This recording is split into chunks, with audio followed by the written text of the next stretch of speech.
चाहते हो ना कि नेकी क्या है और गुनाह क्या है, बस आप सुन लीजिए इसको, ताकि हमेशा के लिए जहन आपका मुतमईन हो जाए। अब आका करीम सल्लल्लाहु अलैहि वसल्लम ने फरमाया नेकी के बारे में, इरशाद फरमाया, नेकी वो है जो तेरे दिल को मुतमईन कर दे। नेकी वो है जो तेरे दिल को मुतमईन कर दे, और गुनाह वो है जो तेरे दिल को बेकरार कर दे। नेकी वो है जो दिल को मुतमईन कर दे, और गुनाह वो है जो दिल को बेकरार कर दे। आज पता चला हमारी बेकरारी की सबसे बड़ी वजह यह है कि नेकी से रिश्ता खत्म हो गया, गुनाह से रिश्ता बढ़ गया। नेकी कभी भी इंसान को बेकरार नहीं करती। नेकी हमेशा तबीयत के अंदर सुकून ले आती है। नेकी हमेशा तबीयत में इत्मीनान ले आती है। नेकी हमेशा तबीयत के अंदर करार ले आती है। गुनाह हमेशा इंसान को बेकरार करता है। आइए मैं समझाता हुआ चलूं।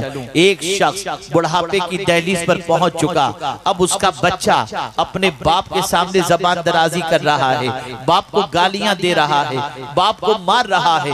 उस वक्त वो बाप अपने बेटे की इस हरकत की बुनियाद पर यह कहता हुआ दिखाई देगा, ये शायद मेरे जवानी की गुनाह की सजा है जो आज मेरे बेटे की तरफ से मुझे मिल रही है।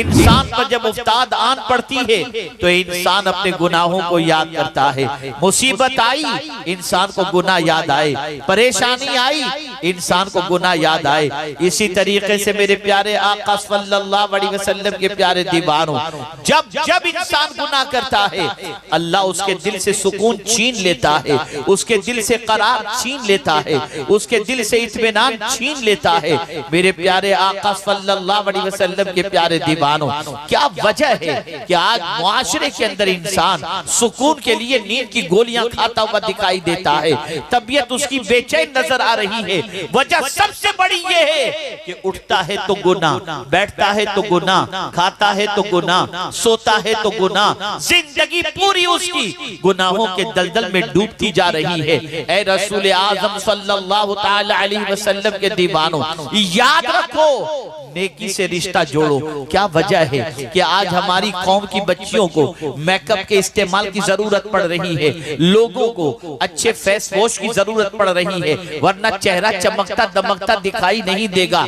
लेकिन जब अल्लाह वालों की जिंदगी को देखते हैं तो आंख दंग रह जाती है। उनकी जिंदगी में इस्तिराब नजर नहीं आता, उनकी जिंदगी में बेकरार नजर नहीं आता। वो तो तलवार के साए में भी पुरसुकून दिखाई देते हैं, वो तो मुसीबतों में भी मुतमईन नजर आते हैं। वजह सबसे बड़ी ये है कि उनकी जिंदगी में नेकियों की कसरत, कितनी नेकियां। मेरे गौसे पाक रज़ी अल्लाह तआला अन्हु को देखो, सिर्फ 5 वक्त की नमाज नहीं पढ़ते थे, बल्कि रोजाना गौसे पाक 1000 रकात नफिल पढ़कर अपने गुलामों को दर्स दे रहे थे। गुलामों, जरा जिस गौस के दामन को न छोड़ने की तुम बात कर रहे हो, जरा उस गौस की रात का भी तो तुम जायजा ले लो। नेकी तबीयत के अंदर करार ले आती है, नेकी तबीयत में सुकून ले आती है। इसीलिए आप देखें, अल्लाह वालों की जिंदगी का जायजा लीजिए। एक दुरूद शरीफ पढ़ ले।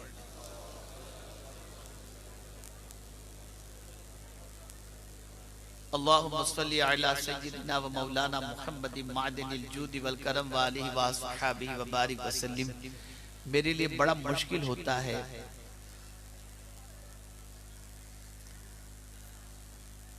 ये शोर शराबे में अल्लाह और उसके रसूल की बातों को आप तक पहुंचाना, इसलिए कि जहां अल्लाह और उसके रसूल के बातों की के इरशादात की कद्र न हो, वहां सुनने वालों को यानी जो तवज्जो नहीं देना चाहते उनको गुनहगार करके कोई फायदा नहीं।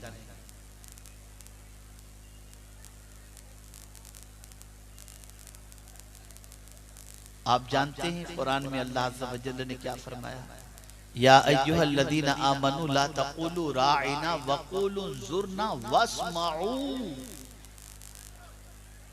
जब रसूल कुछ कहे तो गौर से सुनो। आज रसूल की बातें तुम्हें सुनाई जा रही हैं, तुम्हारी तवज्जो नहीं है। हैरत हो रही है, ताज्जुब हो रहा है कि जिनके कौल के हवाले से कुरान ये कहता हो कि हुजूर अपनी मर्जी से कुछ नहीं कहते, वही कहते हैं जो अल्लाह अज़्ज़ा व जल्ल उन पर वही फरमाता है। खैर, ज्यादा वक्त लिए बगैर मुख्तसर अर्ज कर दूं, नेकी। आप अगर मुतमईन होना चाहते हैं ना, तो बस नेकी करें। नेकी करोगे अल्लाह इत्मीनान की दौलत अता कर देगा। नेकी करोगे अल्लाह सुकून की दौलत अता करेगा। नेकी करोगे अल्लाह अज़्ज़ा व जल दुनिया में भी सुकून, कब्र में भी सुकून और आखिरत में भी सुकून अता फरमाएगा। किस तरीके से? अगर कब्र के अंदर आपने